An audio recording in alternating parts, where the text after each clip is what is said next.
Bom, pessoal, a gente na parte de ortografia, nós temos os porquês, temos as dificuldades ortográficas e temos as parônimas e homônimas, que é um setor da gramática que a gente chama de semântica.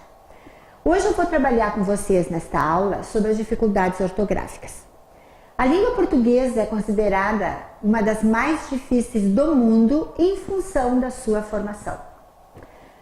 Quando Caminha chegou no Brasil, a língua portuguesa já era formada por outras três, que são o latim,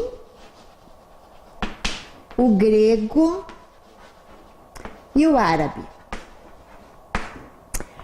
A fusão destas três línguas deu o que nós chamamos do português antigo.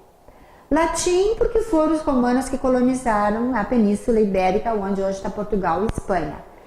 Grego, porque quando os romanos estiveram na Grécia, a civilização grega era tão avançada que eles dominaram em termos de cultura os romanos.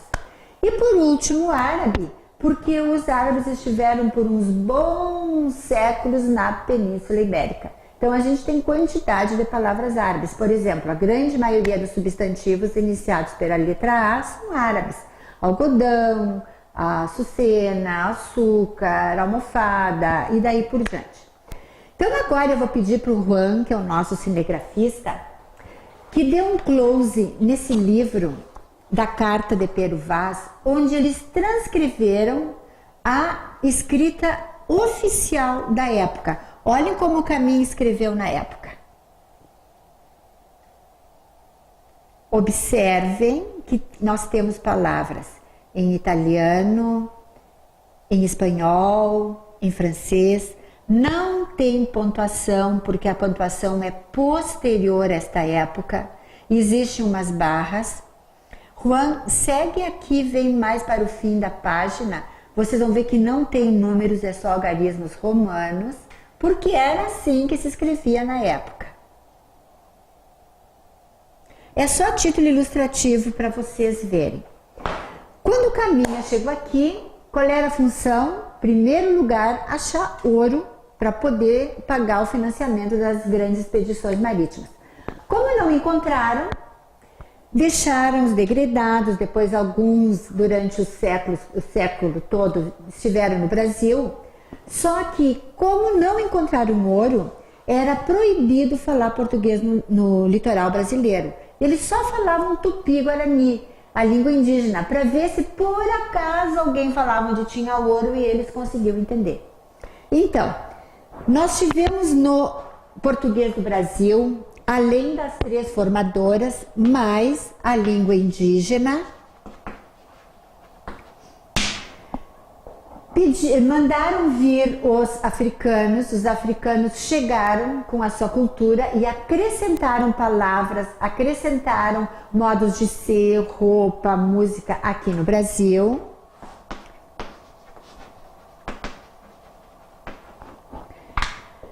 No final de 1600, início de 700, encontraram nas Minas Gerais ouro. Então, as famílias ricas mandaram os filhos estudarem em Paris. Os meninos chegaram lá e se deslumbraram com toda a cultura e a beleza de Paris. Resultado, ao invés de estudarem, eles ficaram na boemia e nos cabarés, e por isso que quando o dinheiro escasseou, eles mandaram os guris de volta, eles voltaram e trouxeram todo o vocabulário social. Então, esse nosso vocabulário social todo é francês. Por exemplo, debout, menu, chique, abajur, necessaire, garagem, chofer, e aí você vai. Tá? Então, todo esse linguajar da sociedade, esse vocabulário da sociedade é francês. A abolição acabou e mandaram vir os italianos para o Brasil. Então, os italianos chegaram. Vou colocar o francês que eu não tinha me esquecido. Os italianos chegaram com a sua música, com a sua alegria, com a sua culinária. Nesse meio tempo, chegamos no início do século XX, a tecnologia toda latente, e hoje nós falamos muitas palavras em inglês. Então, observem, 1, 2, 3, 4, 5, 6, 7, 8. Portanto, o português é formado basicamente de 8 línguas. Isso sem contar alguns regionalismos, como na fronteira com o Uruguai e Argentina, a gente tem mais influência do espanhol. No interior, tem cidade de São Paulo que tem influência japonesa, outra chinesa, outros lugares têm a influência do alemão. Vamos pegar só as 8 línguas principais. Em função desta fusão toda, é que a gente tem algumas dificuldades no escrever. E aí a gente esbarra no seguinte: quantas palavras tem a língua portuguesa? Uma média de mais de 400 mil palavras. Quanto um falante como vocês, que estão estudando, que estão querendo se aprimorar, usa? 10 mil vocábulos. Não é nem 10%. Então, e se desses 10 mil vocês escrevem uma palavra errada, o que dizem para vocês? Que são analfabetos. Tá? Então, em função dessa mistura de línguas, dessa profusão de colonização, é que a gente tem a língua portuguesa como uma das mais difíceis do mundo. Quais são as principais dificuldades que a gente encontra para escrever? Nós temos a diferença entre o X e o CH, entre o G e o J, aquele H inicial, entre o S e o Z, tá? E o C cedilha, que são os nossos piores problemas. Os outros a gente vai levando, não tem tanto problema. E realmente são estas dificuldades que caem em concurso. Então, nós não temos como saber como se escreve as 400 mil palavras. Até porque, para nós podermos saber, nós teríamos que ir na etimologia, no início de cada uma delas. Por que se escreve assim? Qual é a origem? Porque todas as palavras têm uma história. Então, eu vou fazer com vocês uma síntese, um apanhado geral dessas dificuldades ortográficas. Vou começar pelo H, que é bem tranquilo. Olha aqui, ó. O H existe nos dígrafos NH, LH e CH, que não trazem para nós dificuldades maiores, a não ser o CH, que depois nós vamos conversar. Mas e o H inicial? Como é? Por que ele tem? Por que existe esse H inicial? Por uma única razão. No latim, as palavras que eram aspiradas como hodie, homine, mostrava que elas tinham um H. Quando foi passado para o português, só por uma herança genética, o H permaneceu. Tá? A prova é que quando Caminha chegou no Brasil, eles chegaram numa Baía de Porto Seguro. Como é que a gente escrevia Bahia em 1500? Assim, ó. Para sinalizar que o I tinha uma aspiração. Passaram-se os anos, a maioria do pessoal analfabeto no Brasil. Quando começaram a criar as escolas, mas no final assim, do século XIX para o XX, quiseram fazer uma limpeza na língua. Vamos eliminar tudo que está sobrando, inclusive o H, que você sabe que o H inicial não tem som. E aí, o que aconteceu? Por causa do inconsciente coletivo do povo brasileiro, inculcado pelas negras, onde dizia que homem sem H não é homem, por incrível que pareça, é verdade, é que nós permanecemos com H inicial. Então, homine deu origem ao homem e hodie deu origem ao hoje. Só para citar 2 exemplos. E o caso da Bahia? Em 1945, o Getúlio Vargas pediu que desse uma arrumação geral modernizasse a estrutura da língua. E nessa altura os baianos se levantaram e disseram que a Bahia deles, ó que vou colocar a letra maiúscula, sem o H não era o estado deles, que tinha que permanecer o H. Então agora vem a primeira regrinha de ortografia. O que diz a regrinha? Que os nomes próprios, sejam de pessoas ou sejam de lugares, eles devem obedecer à norma ortográfica correta. Agora vem a ressalva. Exceto, vírgula, os já consagrados pelo uso, que foi o caso da Bahia. Então, a Bahia abriu uma brecha para que a gente tivesse uma série de nomes de lugares errados.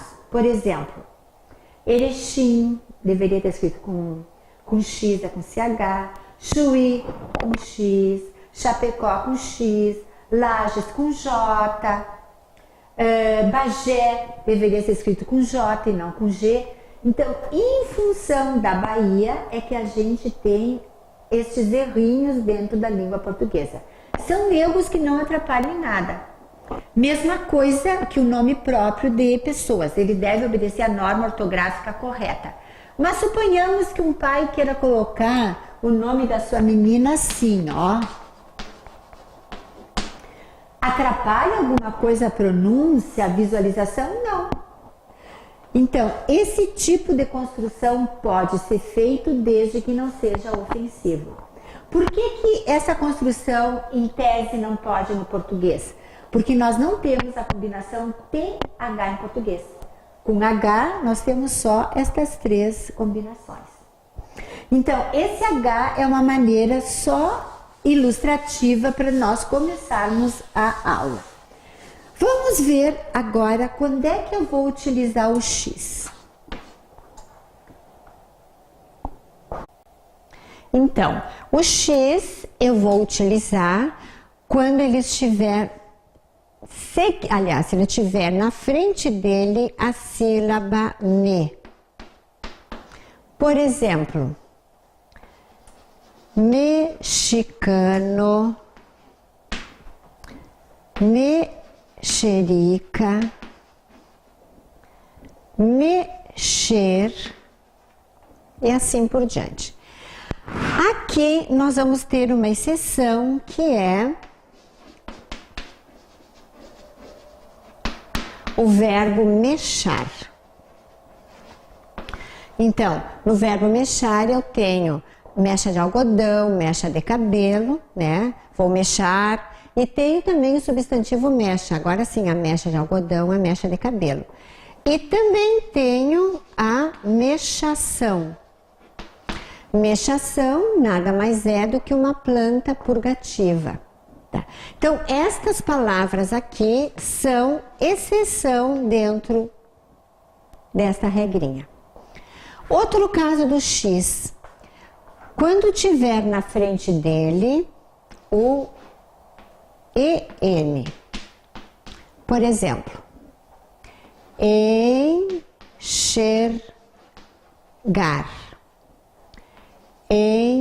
enxoval, enxada, enxugar. E aí, se eu coloco isso aqui para vocês, ó, encher, é exceção? Nesse caso, não. Por quê? Eu disse anteriormente que as palavras têm uma historinha. E, em função disso, elas têm uma mãe. Então, olhem aqui. A palavra encher tem uma mãe que é cheio. Como a mãe é com CH, eu não troco nada do nome da filha. Quer ver outro exemplo? Encharcar. A palavra encharcar, a mãe é charco, que significa terreno bem molhado, um pântano. Como a mãe tem CH, eu não troco de letra. Aqui, como elas não têm mãe, vai com a letra X. Vamos ver o outro caso do X. Quando eu tiver palavras de origem indígena, africana, e eu vou colocar aqui o que alguns gramáticos chamam de exótica, que eu já vou explicar. No início desse bloco eu tinha falado que os portugueses ficaram muito tempo sem falar português, só falando tupi-guarani. Bem, então da língua indígena ficou o seguinte: todas as palavras que têm o som chiado e que são plantas, animais oriundos daqui, elas são escritas com X. Por exemplo, ó, abacaxi, uma planta tipicamente daqui da América. Toda vez que eu falar em Brasil, na ortografia eu estou falando da América em geral. Tá? Africana, por exemplo, ó, xin-xin, que é uma comida típica africana. Outra indígena, xaxim. Então, as palavras que são oriundas do africano e do indígena, que têm esse som chiado, elas são escritas com X. Agora, o que são exóticas? São palavras oriundas de outras línguas que não daquelas 8 que eu já mostrei. Por exemplo, ó, a palavra shampoo, ela veio do inglês, né? Se escreve assim em inglês. Como nós não temos essa combinação em português, toda palavra que tem esse som de sh e que veio de outra língua, ela é escrita com X. Então, shampoo. Depois a gente tem de exemplo, outro exemplo, ó, xerife, Hiroshima.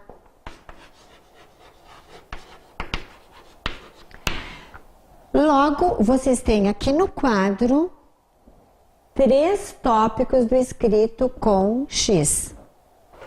Depois da sílaba me, depois da sílaba en, e quando ela é oriunda dos falares indígenas, africanos ou exóticos. E completando, eu vou colocar X quando a palavra tiver um ditongo. Por exemplo, ó, vou separar as sílabas para vocês verem. Cai, chá, ditongo, X.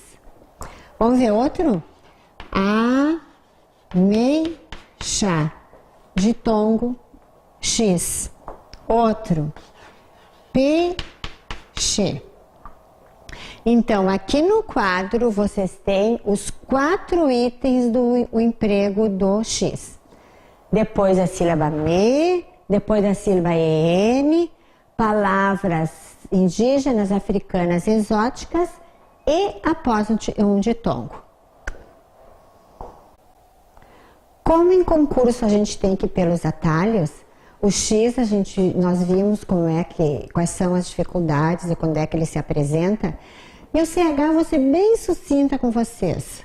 Ó, tudo que não entrar o X, pronto. Vai ser bem rápida. Por quê? Porque o CH, por ser exatamente uma combinação, um dígrafo, ele é mais antigo. Então, as palavras que fazem parte da língua há mais tempo, como chuva, chave, chapéu, todas têm CH. Então, vamos ver, ó, chapéu, chuva e daí por diante. Quem é gaúcho, agora eu vou dar uma dica. Todos os aparatos, as coisas do gaúcho são com CH. Então, vamos ver, ó. Bombacha, chula, charque, churrasco, xiripá, e assim sucessivamente. Só para quem é gaúcho, como curiosidade, tá? Bom, então a gente viu o X e viu o CH. Agora eu vou passar com vocês para o J, tá? A letra J, ela deve ter obrigatoriamente um pinguinho em cima dela. Sabe por quê? Porque no latim não existia J, era só o I. E a prova é que Jesus, quando morreu, onde ele morreu fazia parte, na época, fazia parte os romanos tinham tomado conta. Então, eles fizeram uma brincadeira e colocaram o que em cima da cruz de Jesus, ó? Henri. O que significa? Jesus Nazareno, rei dos judeus. Tá? Mas escrevendo em latim é Jesus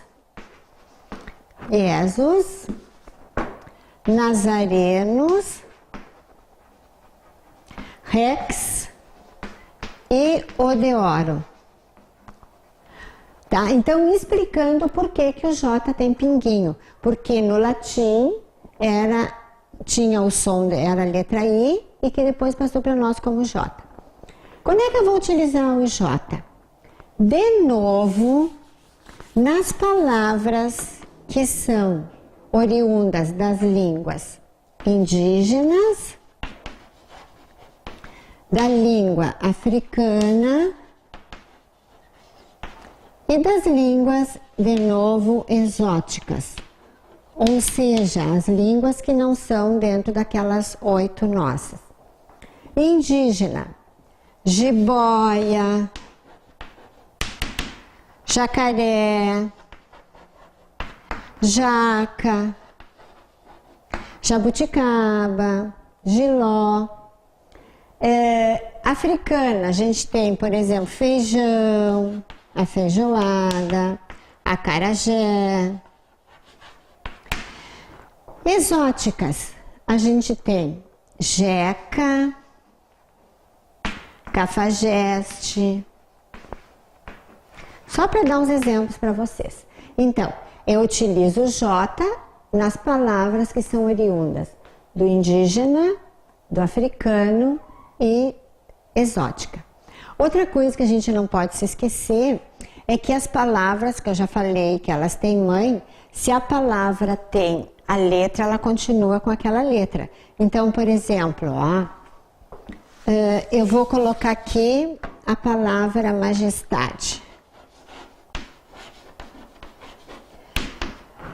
Ela é com J, logo todos os seus derivados são com J, ó. Majestoso.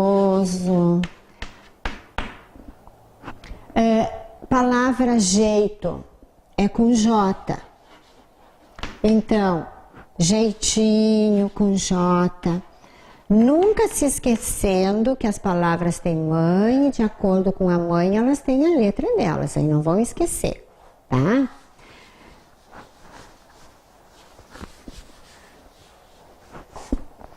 Então, a gente tem no J as palavras exóticas, as palavras africanas, as palavras indígenas e temos aquelas que a mãe já tem o J e eu permaneço com o J, tá? Eu vou mostrar uma curiosidade para vocês. Ó, a palavra gorjeta é com J porque ela veio da palavra gorja, que significa garganta. Mas o que tem que ver? É o seguinte: antigamente, quando uma pessoa fazia um trabalho para outra, ela se cansava, né? Porque era tudo a pé ou a cavalo, e ela recebia o pagamento, alguma coisa para molhar a garganta, porque ela chegava cansada, tá? Então, molhar a garganta para molhar a mão foi um tapa. Por isso que a palavra gorjeta é com J, porque vem de gorja, que significa garganta. Quer ver outra palavrinha interessante? O que é ojeriza? Ojeriza significa não gostar de alguma coisa, né? Ter pavor, ter asco. Da onde é que essa palavra é proveniente? Do espanhol ojo. Então, ojeriza significa não ver com bons olhos, por isso que ela é com J. Outra palavra que surge, dá um pouquinho de dificuldade, é a palavra sarjeta. Ela é com J, porque ela vem da palavra sarja, que significa corte, tá? Incisão. Então, o que é a sarjeta? Nada mais é do que um corte feito para escoar a água da chuva.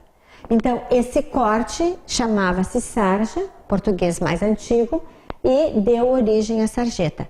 De novo a mãe, como eu falei há pouco. Agora, quando é que eu vou utilizar o G? Porque vocês sabem que o G, eles têm o mesmo som que o J, né? Então, quando é que eu vou utilizar a letra G? Depois, tudo é normalmente, depois da letra A. Por exemplo, agenda, agiota, ágil. Quando é que eu vou utilizar a letra G? Na terminação gen. Ó, malandragem, malandragem, garagem e assim por diante, tá? Então, eu vou ficar somente nessas duas regrinhas aqui para que vocês não façam muita confusão. Aliás, convenho dizer o seguinte: escrever correto é um processo 100% inconsciente. Por quê? Eu leio coisas corretas, entra para o meu cérebro e desce pela minha mão.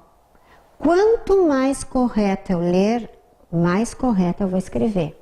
E muitas vezes o aluno faz isso aqui, ó. Vamos supor que ele queira escrever garagem, ele não sabe se é garagem ou se é garagem. O que o aluno faz? Ele vai escrever as duas formas e o que ele achar mais bonito é o que vai valer, tá? Isso é que o aluno, de modo geral, faz. Todo aluno que lê bastante escreve direitinho. Aqui só fazendo um parênteses, garagem é em francês, tá? Português é garagem. Apesar da gente ver muitas garagens por aí escrito errado, né? Mas tudo bem, não é aula de português. Agora eu vou passar com vocês do S e do Z. Puxa vida, parece que é tão difícil, né? Ele tem um truquezinho super fácil. Quer ver? Então, deixa eu colocar aqui as dificuldades. S ou Z. Vamos supor que eu queira fazer uma palavra derivada de ágil.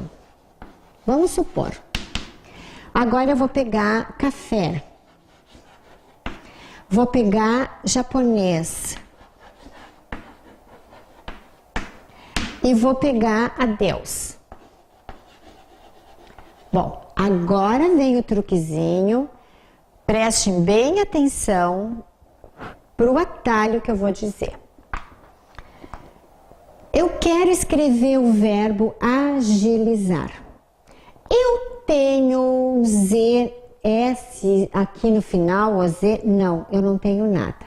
Então, quando eu não tiver nada na sílaba final, eu vou escrever com Z. Agilizar.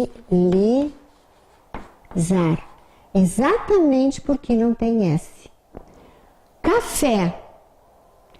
Tem S no final? Não. Então, olha aqui. Eu quero um cafezinho. Ó, por quê? Porque não tem S.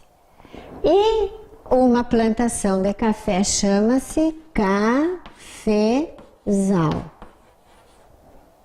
Viram?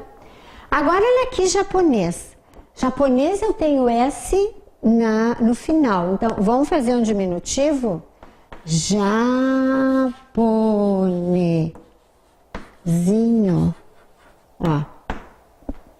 Por quê? Porque permanece o S. Adeus. Vamos fazer um adeuzinho? Adeuzinho. Deixa eu fazer melhor aqui, ó. Adeuzinho. Se a palavra não tiver S no seu final, ela vai ficar com Z nas suas derivadas. Se ela tiver o S, ela permanece com o S. Agora eu vou dar uma de advogado do diabo. Olha aqui, ó. Catequese tem S.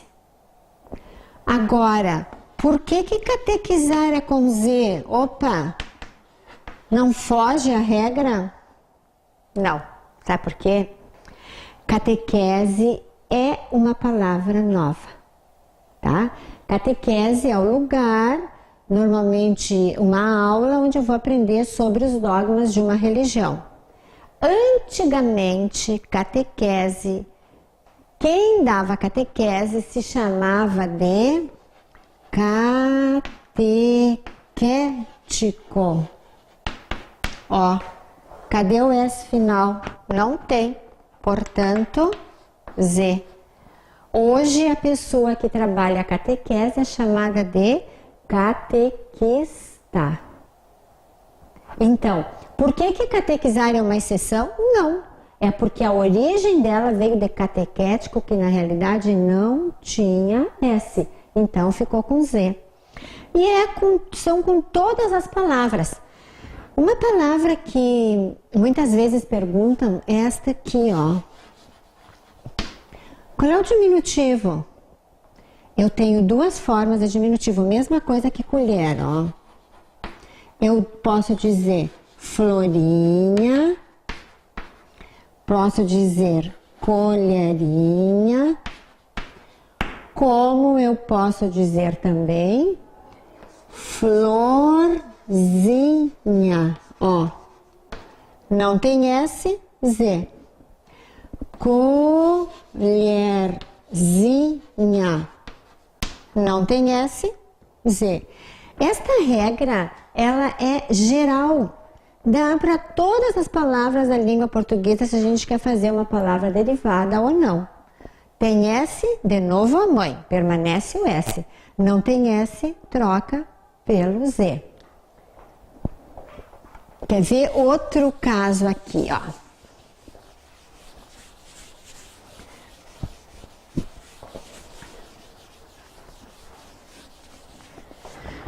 Quando passa uma mulher muito bonita na rua, o que os homens dizem que ela é? Ó, gostosa. Uma comida também é gostosa. Quando a gente abre a coca ou a guaraná, que tem muito gás, ela é muito o refri é muito gasoso. O que eu quero mostrar com isso? Que toda terminação oso, osa é com S. Gostoso, gostosa, saborosa, gasosa. E aí a gente tem infinidade de palavras. Não existe exceção, tá? Não tem exceção. Outra coisa também que eu quero falar para vocês é a regra das dobradinhas, para ter bastante cuidado no escrever, principalmente agora que deu mudadinho na ortografia. Olha aqui, ó. Se a primeira palavra terminou por vogal e a segunda começar por S, o que acontece? Não coloco hífen, nada. Eu junto, formo uma palavra só e dobro a consoante. Então, a palavra mini saia fica assim, ó. Não é um S só, olha que tem por aí muita coisa escrita errada. Mesma coisa com foto, síntese. Ó, fotossíntese. Dobra o S e fica uma palavra só. Fotossíntese. Girassol. Mas estas palavras até eu nem vejo muita dificuldade, porque nós somos acostumados a vê-las. O que a gente não é acostumado a ver é quando dobra o R. Olha aqui, ó. Eu tenho rádio mais repórter. Duas palavras. Vou transformar numa só, junto e dobro o R, ó. Rádio repórter. Fica engraçado da gente ver, né? Porque a gente não está acostumado com os dois R's assim. Vou dar outro exemplo para vocês, ó. Hidro mais rodovia. Hidrorodovia. Junto e transformo numa palavra só. Hidrorodovia. Ó, fica estranho, fica impactante, a gente olha e parece que está errado, mas não, está bem certinho. Quais são as únicas consoantes que a gente dobra em português? Estão aqui, ó, o S e o R. Então, isso só acontece quando eu tiver o R e quando eu tiver o S, certo? E agora, completando, quando é que eu vou utilizar o C cedilha? Ó. De novo, nas palavras indígenas e africanas.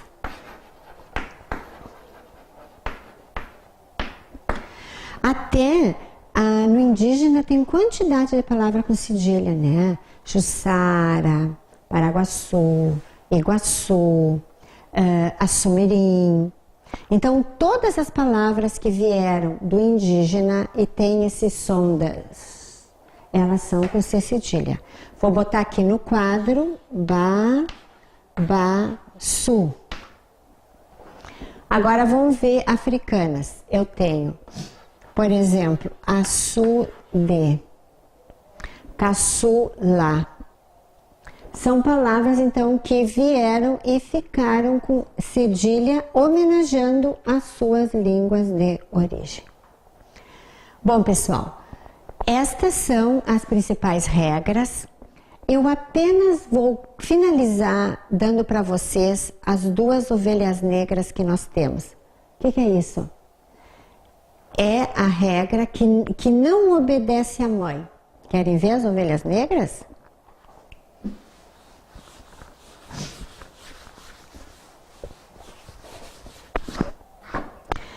A mãe é liso.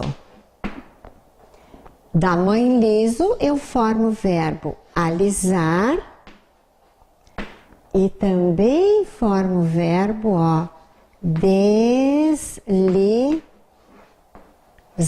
Ó, não tem justificativa. Apareceu na língua vai permanecer. Não existe uma explicação maior, tá? Vamos ver a outra ovelha negra? A mãe é estender. E a filha ficou, extensão. Ninguém explica. Não, pelo menos não existe até agora uma justificativa bem correta que mostre essas duas ovelhas negras. A prova é que são só duas ovelhas negras. Só duas, tá? E para quem é gaúcho, que está assistindo ao vídeo e que é colorado, como é que está escrito no símbolo do Internacional? Ó, Esporte Clube Internacional. que com S? Porque quando é que o clube foi fundado? 1900 e bem no início do século, não foi? Tá. Na época, veio a língua do dominador, a tecnologia e o esporte, porque os ingleses eram dados a esporte. Como é que se escrevia esporte no início e como é que se escreve hoje em inglês? Assim, ó. Como é que se escrevia no latim esplêndido? Quer ver? Ó. Então, estas palavras todas de línguas estrangeiras ou do latim que começavam com S, todas elas foram acrescentadas à letra E, ó. Esporte, esplendi, e aqui ficou do. Vamos botar o acento agora. Tá? Então, as palavras que começavam com S e terminavam com uma letra muda, todas elas têm que ser acrescentada uma vogal. Consoante nenhuma tem valor sozinha. Ela precisa de uma vogal para se manter. Nós temos mais dificuldades na língua portuguesa, mas como quem está estudando, como vocês, toda regrinha a mais que eu disser aqui vai ser simplesmente para acabar dando uma certa confusão. Então, eu falei só nas partes mais engraçadas, no que pode trazer maior dúvida, porque na realidade, o que vale para escrever? Ó, lê e lê. Quem lê sabe escrever, não precisa de regra. Bom, pessoal, agora a próxima parte vão ser as parônimas e homônimas, certo?